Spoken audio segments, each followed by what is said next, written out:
Hey, what's up everyone? Your buddy Matt here. Welcome back to my channel. Snowmobile season has finally arrived, and I've pulled out of storage a couple really cool original Survivor sleds that we're going to be working on in future videos. But for today, we're going to be working on something I'm really looking forward to. I've never had this machine on the snow. Stick around, check this out. You guys see that there? Right there. A snowmobile windshield. It's buried in there, folks. Let's pull it out.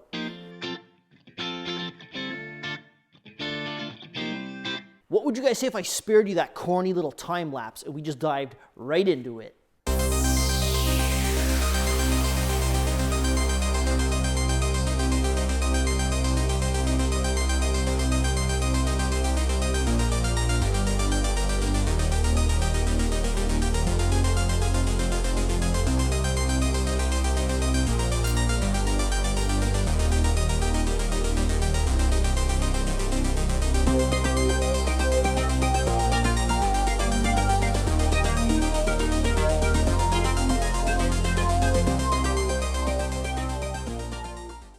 Surprise, surprise, our mystery sled, a 1968 Skidoo Olympique. Does it have the 250, you might ask?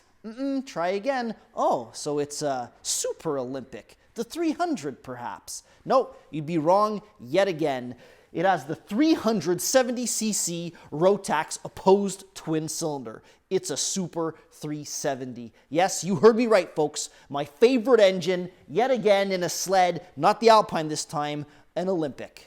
All right, so I'm not sure what you would classify this. Is it an original Survivor? Well, if you want to say that it hasn't really been restored, I don't know. I mean, it looks like it would have been painted at some point and had some touch-ups done to it, but I like to call this, I guess, nice rough shape. I mean, it's basically complete. It's all there.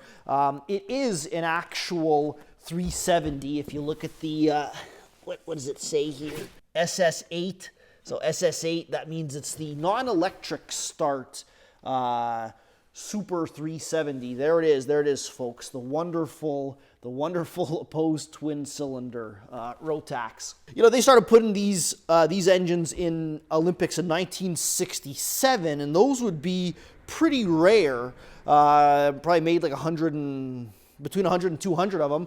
They also had them in the Alpines in 67, and then in 68. That's when you really got them. They made a bunch of these Olympics and a bunch of the Alpines. I have an Alpine like it. You can check out. I'll pop up a link to that video that I filmed a couple years ago. Nice sled.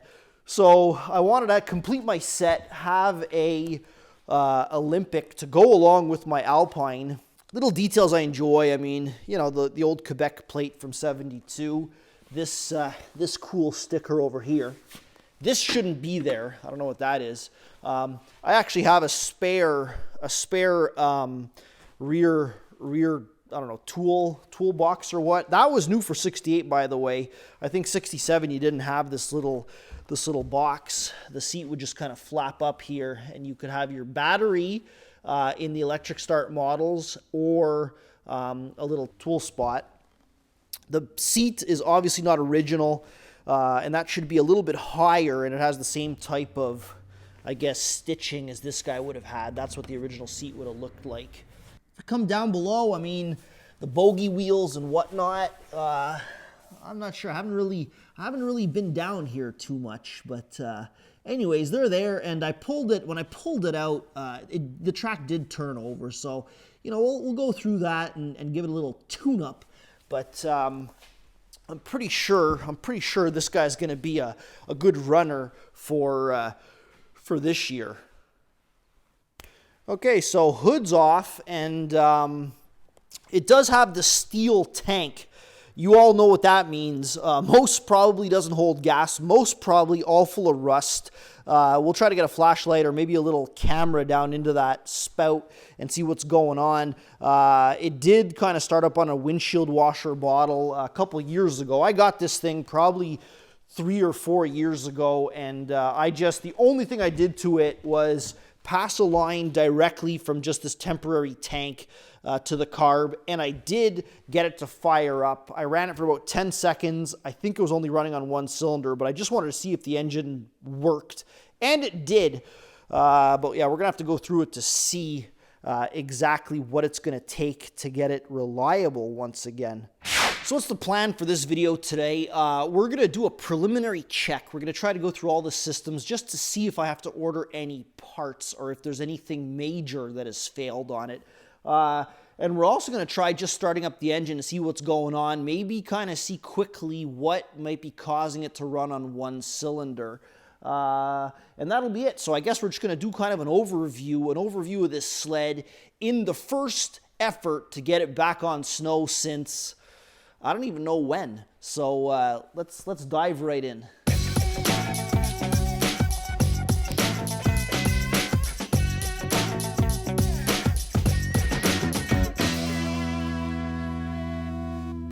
I can already taste that sweet, sweet powder. All right, so the first thing we're going to need to tackle all that powder is a good working suspension and track. Let's get it up in the air and see what we're dealing with.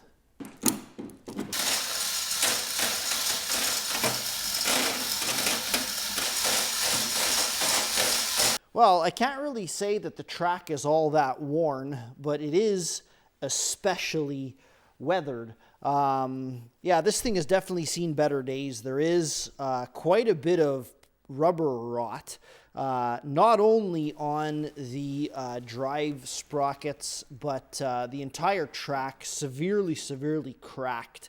Like I said, not all that much wear on the actual track, but it does have a whole lot of weathered cracking.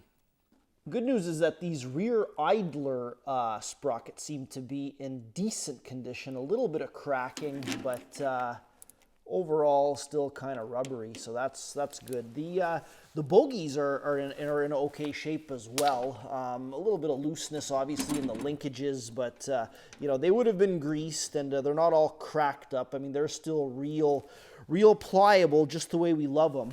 Right, so one funny little note over here is I guess this thing would have wanted to be a ski rule at one point in its lifetime, but yeah, it's the entire tunnel is painted this lovely ski rule green.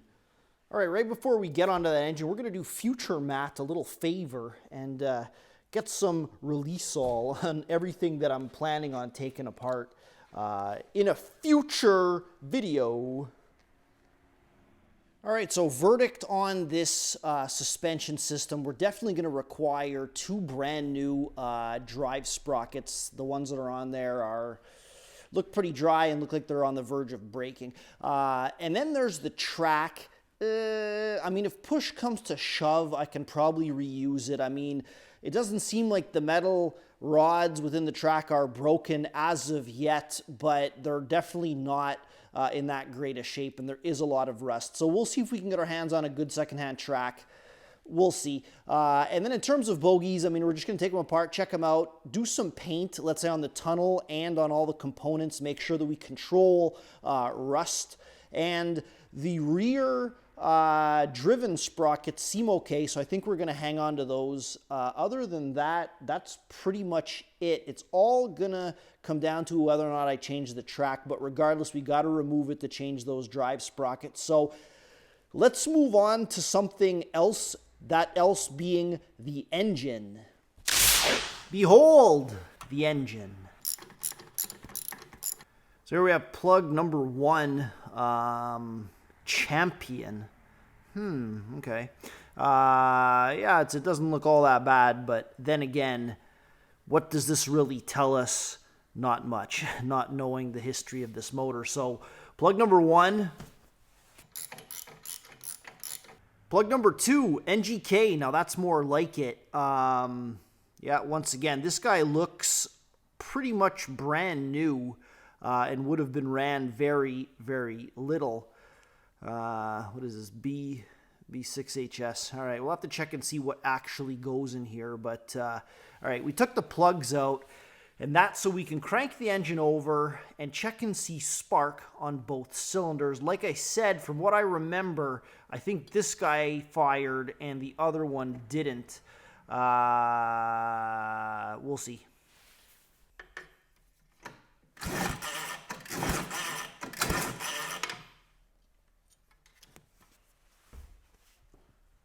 So I used my spark tester on the other cylinder, but if you notice, it's made for, this is more of an automotive spark tester. This spark plug here has the boot, or I shouldn't say spark plug, but the boot is made for the spark plugs that you remove that little fitting, and this guy doesn't do that, so interference fit, we're going to have to do this the old-fashioned way. So we'll just put the spark plug in over here.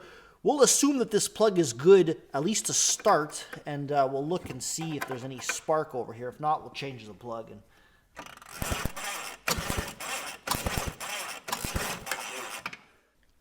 All right, so not sure how well you can see this, but the threads on this outside cylinder have definitely seen better days. I was putting the plug back in and noticed that it was really, really loose, even all the way up to the end. So yeah, that's not good, but we'll see if it starts anyways.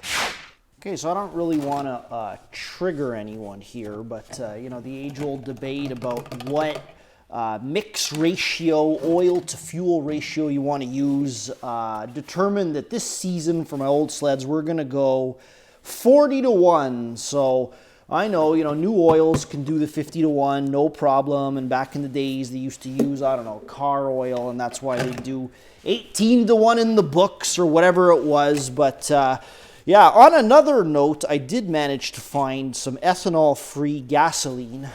They stopped carrying it at, you know, some of the bigger brand gas stations, but we found some. So ethanol-free high-test gas, 40-to-1. Let's get it in there and see if it runs on it. All right, just gonna put a little bit of gas down this guy's pie hole and see how it likes it.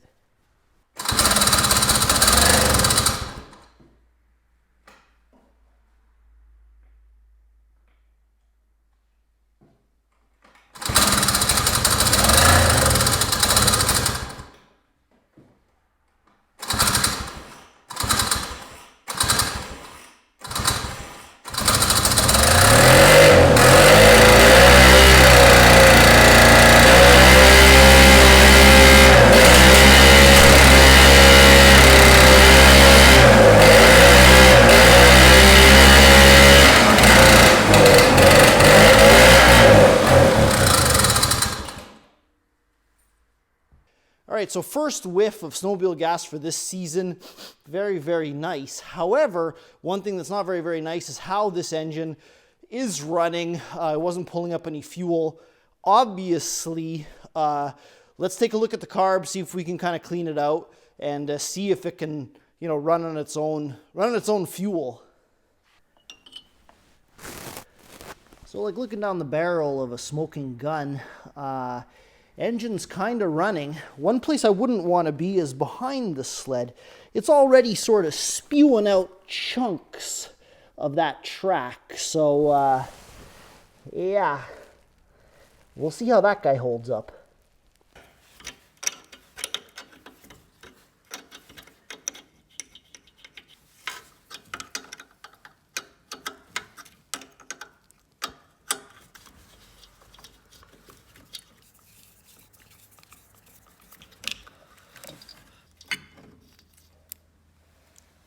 So here's that carb removed. It's the proper carb that goes on it, an HD8A, which is correct for the year as far as I know.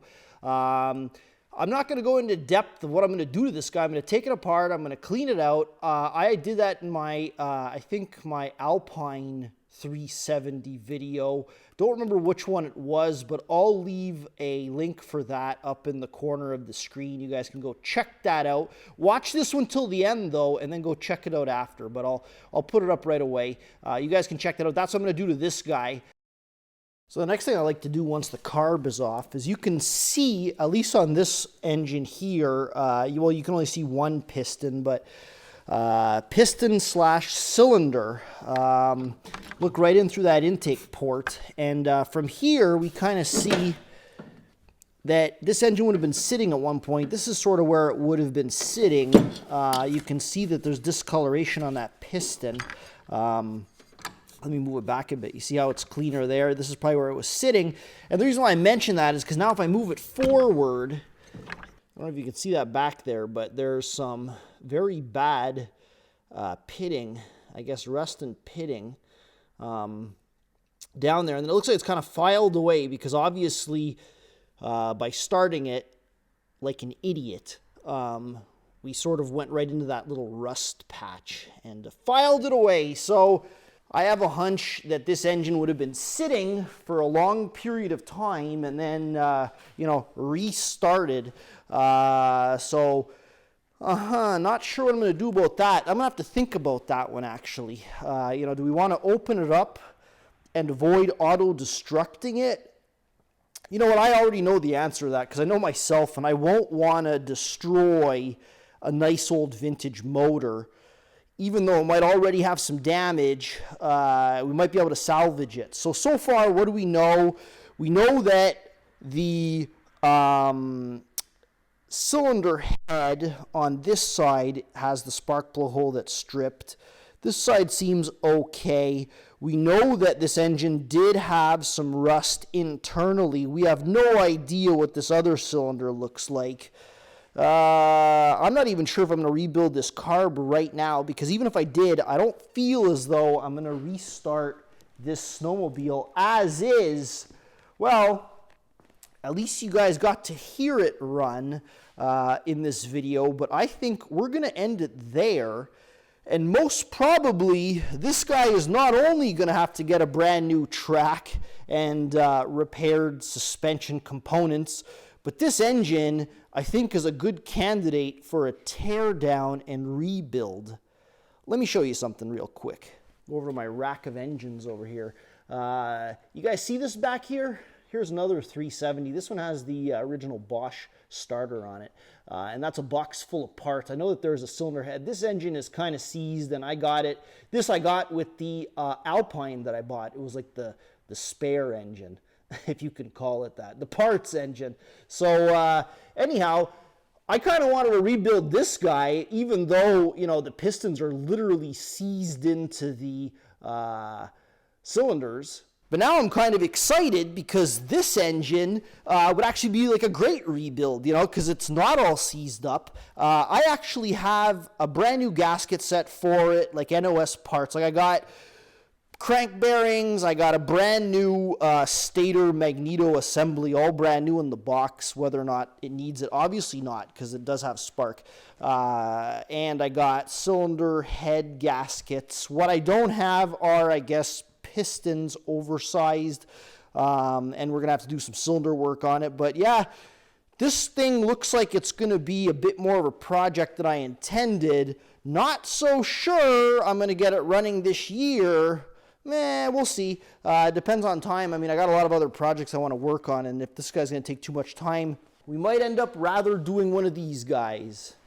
All right, boys and girls, well, I think that's about it for this one. I hope you guys enjoyed this video. Maybe take a second to like and subscribe. Maybe leave a comment. That's always very much appreciated. This didn't really turn out the way I was hoping. I kind of thought it was going to be a quick one. Just kind of get it out, tune it up, get it on the snow and have some fun with it. Move on to the next one. Not so much the case, but don't worry, I got a whole bunch of other sleds in store for you this season, and we're going to have to find some time to work on this one as well. Hopefully we'll be able to get it on the snow before the end of the year. Well, season. So anyways, I'll catch you in the next one. Signing out.